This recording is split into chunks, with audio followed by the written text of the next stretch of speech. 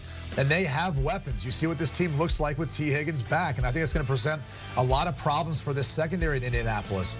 So I've got faith that the Bengals not only can cover that number, but also win this game outright and kind of still hang around and remain in the conversation for potentially a playoff spot. But also, this defense stepped up last week, too, in a big way. Kind of curious to see if the Colts defense will be able to step up on the road versus a team with so many weapons. So I'll take the 1.5 in Cincinnati. By the way, Jake Browning's on a list with those completion percentages. Yeah. There's only one guy you really want to be compared to on Trent that Edwards? list. Yeah, Trent Edwards. Yeah, right. The old Stanford quarterback. Hey, Pete, you talked about your real dad earlier. How about your fake dad, Gardner Minshew? My fake dad. Yeah, he's your daddy, isn't he? I mean, that's 4 straight wins for Gardner Minshew. Yeah, he played well last week. I got to give him credit. Graphics team. I like it. They really did me dirty there. But he has played well, and I got to give him credit for it. I just don't think it stays that way. And Brady obviously doesn't think he stays that way either because he's picking Jake Browning this week. And I'm going to go with the Bengals. The Bengals have defensive issues as well. In case anybody's wondering, they haven't stopped anybody. This might get a little loose with these two bad quarterbacks. I do like the Bengals to win the game and cover the number. You are what you are. You are what you are. He's won 4 straight. Yeah. He's a winning The team won 4 straight. The team. Quarterback wins is not a stat. It's something that people make up. It's not a stat. It's a team game. Right in the thick of things right now. Let's go to the Rams at the Ravens. This is a pretty big number for a Rams team that's playing good football right now. 7.5. They've won 3 straight. They're tied for the last wild card spot in the NFC. Derek Carr, I beg your pardon, the Ravens, by the way, Derek Carr is we're talking about next. I lost my spot in line here. The Ravens have the toughest remaining schedule beginning with this game. Yeah, the Ravens have a really tough schedule, and the Rams have a really easy schedule other than this game. In fact, I think the Rams will be a playoff team, but they won't win this game. This is a bad spot. You get a team coming off a bye. You have to travel east. And so I think when you look at your defense, they've overachieved a little bit. This is Lamar Jackson and gang are going to be able to move the football. It's a big number. I thought it would be a little lower, but I'm going to lay the points. I'm going to take the Ravens in this spot. Pete, I'm with you. I'm going to lay the 7.5 here with Baltimore. I hate the hook, but I'm reluctant, and I'm reluctant to lay it really for this reason. I'm kind of worried about Baltimore off the bye, maybe getting off to a slow start versus a team that's been hot with Cooper Kupp, Puka Nacua, and Kyron Williams back. But you kind of touched on it. Huge defensive challenge, I think, for this LA Rams team that's overachieved. But with all the different variables that Lamar Jackson brings within the system, I feel confident they'll be able to move the football around and cover this number. So I'll lay the 7.5. Who's the best team in the AFC right now? Is it Baltimore? Who knows? But it differs from week to week. Jackson. You know, it could be Miami. They haven't beat anybody yet. I mean, nobody knows. Last week you were saying Jacksonville, then they choked. They had that 1 seed in front of them, and then that loss certainly hurts them. Yeah. So let's transition into our NFC South portion of the program. We're going to get to Derek Carr. We will get to Derek Carr. He's excited about Derek Carr this week. We'll get to that game in a second. But the Saints will be looking out for Bucks and Falcons, where that's a short number, and the Bucks are catching 2.5 points. Now, I actually like to put the Bucks in a teaser potentially, and you guys know I Tommy teaser on Sundays. Yeah. I do that. But Pete, the question becomes: do you want to grab the 2.5, or do you want to lay it here with the Falcons? No, I'm grabbing, and I think they win the game. I think Tampa Bay is going to go to Atlanta and win the football game. I think they're getting guys back on defense. They've had all kinds of defensive issues. Guys are coming back now, health-wise. They should be back this week, and that's important for them. And I think Baker Mayfield will outplay Ritter on the other side of the ball. So I think I'm going to take the Bucks here. Mike Evans, another big day. I take Tampa Bay to win the game outright. You won't need the points. You don't need them. Well, I'll gladly take the 2.5 points. I don't know how you can say that, Pete, with any confidence in what either one of these teams is going to do in the NFC South. Outside of Carolina, which I think you know what to expect week in and week out right now. The other three, it's a toss-up. It's been the hardest division to be able to figure out, especially between divisional matchups between these teams. But I'm also banking on the fact that Baker Mayfield will bounce back, will have a better day than Ritter, and a little more productive, but more so just on the defense of the Tampa Bay Buccaneers, being able to stop the rushing attack of the Falcons, putting all that pressure on Ritter. So I'll take the 2.5 points here. Do not feel confident about it, and I don't know how you could watching this NFC South this year. Yeah, Atlanta's the team on top right now. Pete, you've kind of been going back and forth on whether or not you like the Bucks to win it or the Saints to win it. Saints have lost 3 straight now. They're still only a game out, but they've got Carolina coming to town. Derek Carr, we don't know. Okay, concussion protocol still. Yeah, and look, Jameis Winston went in and did some good things, but he also did some Jameis Winston things. So there's always the concern if Carr doesn't play. It doesn't matter in this game. The other team can't score. They're terrible on offense. The quarterback isn't very good. The offensive line stinks, and he has no receivers, and the running game isn't very good. So they're not going to score many points. I think the Saints will find a way to score enough to cover this number. I'll take the Saints. You know, rookie quarterback in that environment, obviously, you know, incredibly tough defense when they're playing up to their capabilities. Pete's going to touch on the lack of ability to score for the Carolina Panthers. I'd challenge anyone out there to go and read the article in The Athletic in regards to all the infighting and everything that went on with Frank Reich. So I'll go ahead and lay the 5.5 points here with the Saints. I just feel like this organization still has a shot at trying to win the NFC South division, where Carolina's probably already thinking about next year and trying to figure out who their next head coach is going to be. By the way, that Panthers-Bucks game, we saw it like 5.5, crashed all the way down to 3, and then it landed on 3 at the very end. So a lot of people were on the Bucks there and on the Panthers in terms of sharps. And then lastly here, speaking of New Orleans here, we've got Chicago and Detroit. Detroit getting that bounce-back win after struggling a bit of late, especially defensively. Brady, what do you think about the number here? I think it's 3 flat with the Lions at the Bears. Yeah, I'm going to go ahead and lay the 3 points with the Lions on the road. And I know there obviously could be a factor of weather here, and that might play to the advantage of the Chicago Bears, you know, defense that might be able to step up, and obviously the ground game, which when you include Justin Fields and his ability to run the football, clearly that's tough to stop. And I know Detroit's had some of their issues of late defensively being able to get stops, but I'm banking on them now kind of feeling as if maybe they can start to make a run to not only for just winning their division, obviously, which I think they've got that in hand, although maybe not with Green Bay and Minnesota nipping at their heels, but also maybe the #1 overall seed if they smell blood in the water with the Philadelphia Eagles. So I'll lay the 3 points there. I think the Detroit Lions can get it done. Back-to-back roadies for the Lions. You know, I love those. I'm taking the Bears. I think the weather's supposed to be awful. The winds are supposed to be 25 to 30 miles per hour. We know Jared Goff prefers to play inside. I think that's going to be a problem. The Bears' defense is getting better. I'll take the Bears plus the points. Trying to pull up the weather. Yes, Saturday, 55% chance of precipitation. Probably going to be on the side of rain, though, because the low is 34, high of 50 in Chicago. Sunday? Sunday. Yeah, Sunday. Sunday. Early Edge Podcast. If you want more picks, other sports, they have you covered. Right now, we got the NBA in-season tournament going on. We've got college basketball each and every night of the week. Early Edge Pod. It's your daily sports line betting podcast. Welcome back to CBS Sports HQ. Taking a look at the Week 14 afternoon slate. CBS has a double for you at 4:25 Eastern. We're on the road. CBS Sports HQ. Bills and Chiefs from Arrowhead, and Broncos and Chargers, both 2.5-point spreads in those games. By the way, this time last year when Bills at Chiefs, Buffalo was actually favored by a short number. This time, KC, the home favorite. So as we take a look at this game, Pete Prisco, what stands out to you about this short number? Because Buffalo coming off a bye, and then Kansas City obviously coming off that road loss at Lambeau against the Packers. Well, one team's offense is actually moving the football and scoring a lot of points, and the other team's offense is not. And surprisingly, the one offense is the Kansas City Chiefs. They just can't seem to get into a rhythm.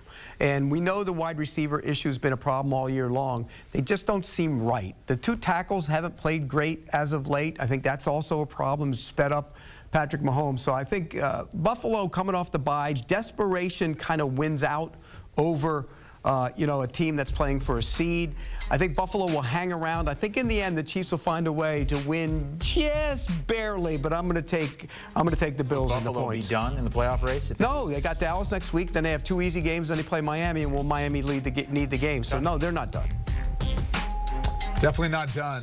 This is going to be a tough one, though, and in part because this Kansas City offense has struggled at times, they find a way to win, they find a way to bounce back, and I think this number at 2.5 is just enough where Kansas City can cover that number at home versus a defense that's been decimated by injuries. And maybe this is the right tonic, if you will, for the Kansas City Chiefs offense to get into gear, that motivation, knowing you have to score more points if you're going to have to beat the Buffalo Bills. Also, Kansas City Chiefs defense has been pretty darn good. I think they can hold their own against this Bills offense. So I'll lay the 2.5 points here and differ from Pete. Okay, we also have a 4:25 game on CBS. If you don't get that one, you'll get Broncos at Chargers. Chargers coming off that 6-0 win against New England. Broncos just had their 5-game winning streak snapped. And they're playing back-to-back road games, which, again, you know I hate that. I'm going to take the Chargers. I think Justin Herbert will be able to make plays here. He did not make many last week against New England. Quentin Johnson dropped another pass that would have been a long gain. He's got to start catching the football. But I don't think Denver's going to be able to slow them down in this game. I think they'll get the offense cranked up. I'll take the Chargers. So, guys, I'm also with you, Pete. Go ahead, Brady. I'm going to go and lay the points here with the Chargers and 2.5. I just think Justin Herbert will be able to stretch the field vertically, in particular versus the safeties of the Broncos. Not that they're going to run the football a ton, but that's to me where the big plays are going to come from in this matchup. And maybe we saw a little bit of what maybe the Denver Broncos are just a week ago. Not saying that the Chargers' performance on the road versus New England was anything to really gloat about, but they found a way of getting a win. Weather did play a factor there. It won't in this one, so I'll lay the 2.5 points over the Chargers. Well, I got all excited about another teaser possibility because I like the Raiders at home catching 3 against the Vikings. Brady, I'm curious to get your thoughts. The Minnesota quarterback situation with Josh Dobbs, how does that factor into your handicap in this one? Yeah, I mean, I don't know if it really does in any extent. I mean, you're going to be playing a backup regardless. And so I think the number was probably baked in to some degree. But Dobbs, to me, though, provides them a more athletic element.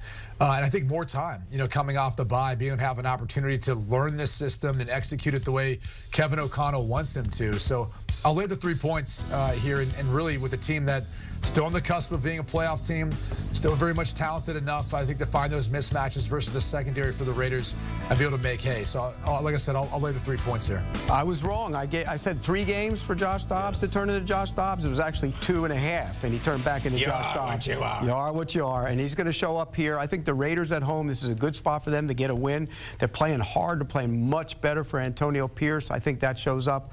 I do worry a little bit about all the exotic looks that Flores will throw at Aiden O'Connell, or as you like to call him, AOC. I think this is going to be one of those games where they get a turnover and turn it into points and find a way to win the game. I think the Raiders win this game.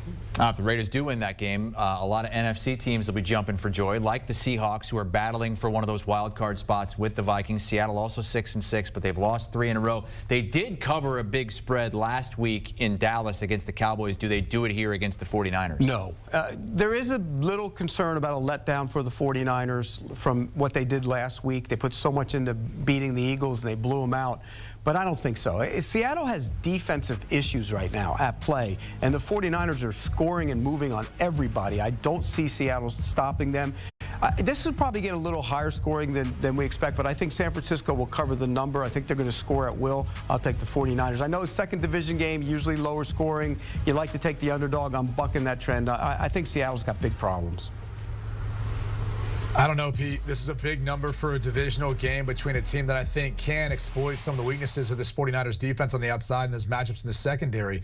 I thought there were some plays to be made, too, last week in looking at the Eagles taking on the 49ers, and it just, there were some plays left out there on the field. So this is one, to me, where I think you do worry about a little bit of a letdown for San Francisco. A lot was made of that game last week and went into it.